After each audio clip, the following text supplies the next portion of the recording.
So in this video, we're going to look at writing equations in slope-intercept form.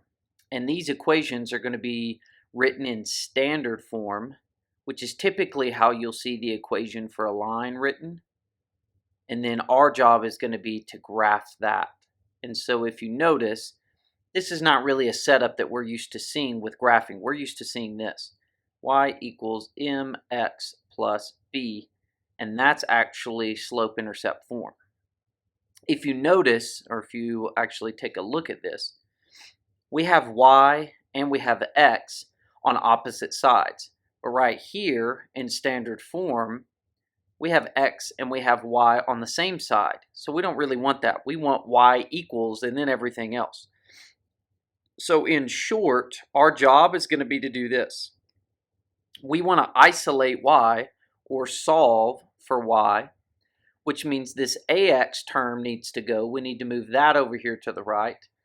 And then this b coefficient needs to also move over here to the right. And typically how this is going to go would look something like this. We're going to add or subtract to move this ax term.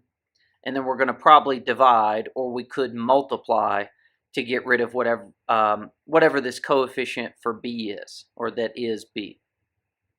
All right, so let's take a look at a couple problems, and then hopefully from that we'll actually have a good idea of what to do here. So let's start with negative 5x plus 6y equals negative 12.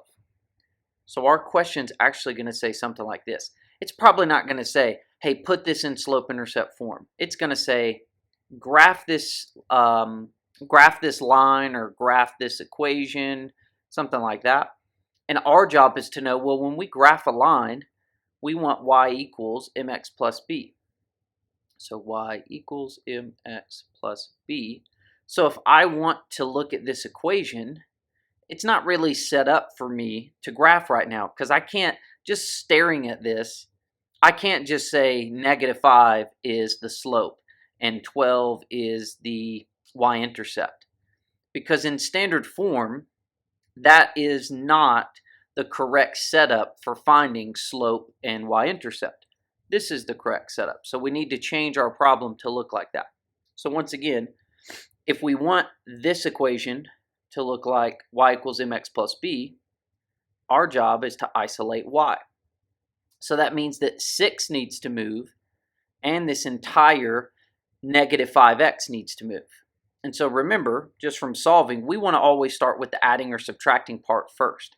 So we're going to get rid of negative 5x and move that entire piece by adding 5x. Because if I do negative 5x plus 5x, that's going to give me 0, so that would mean it cancels.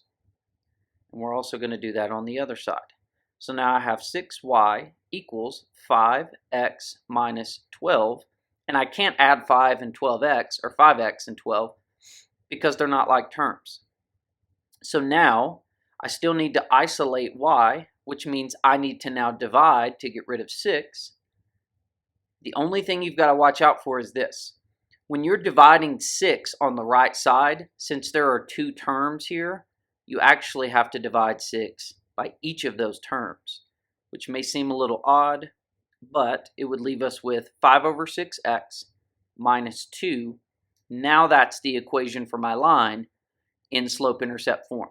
Because now I can pick out that m is equal to 5 over 6, b is equal to negative 2, and that's how I would go about graphing this, which I handle the graphing in another video, so be sure to check that out if you have questions about the graphing. But let's look at another problem. Let's say we have, let me find a good one. Let's say we have x plus 3y equals negative 15. Once again, the problem's going to say something like graph this line. And when we graph this line, we want the equation to be in y equals mx plus b form or slope-intercept form. So we're going to isolate y on the left side, which means x needs to move and this 3 needs to move. And we can hopefully see that we're going to have to divide that 3. So we'll want to start with this x and subtract x. which would cancel here. So then 3y is going to be equal to negative x minus 15. Once again, those can't combine because they're not like terms. And now we can take the final step of isolating y by dividing 3. But once again, when you divide the right side by 3, there's two terms, and both terms have to be divided by 3. So y is going to equal negative 1 over 3x minus 15, or no, minus 5.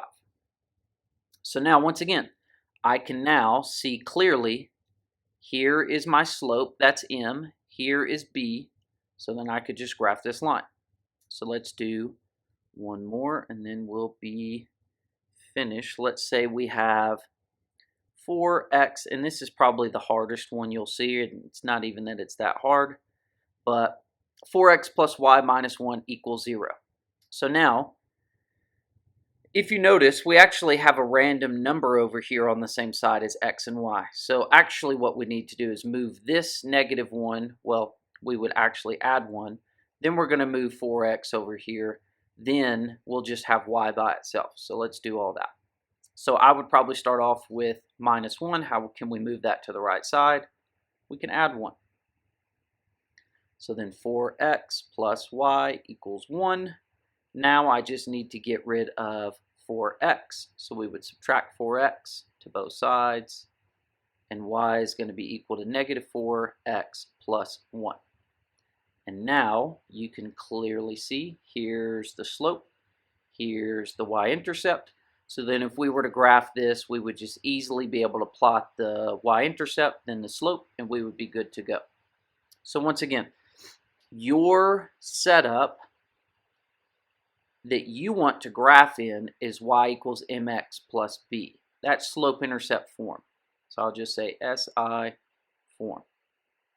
All right, now the equation will typically be set up, and it's not even really typically, it's just kind of, sometimes it will, sometimes it won't.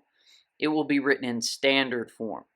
And standard form is basically going to have x and y on the same side. So ax plus by equals c. And our job is to transfer, if we're graphing, so if it says graph something, our job is to take this standard form and transfer it or transform it into slope-intercept form. And then the graphing is super easy after that. But once again, if you haven't seen the graphing video that I've already uploaded, go check it out, because then you'll be able to do pretty much everything you need for graphing.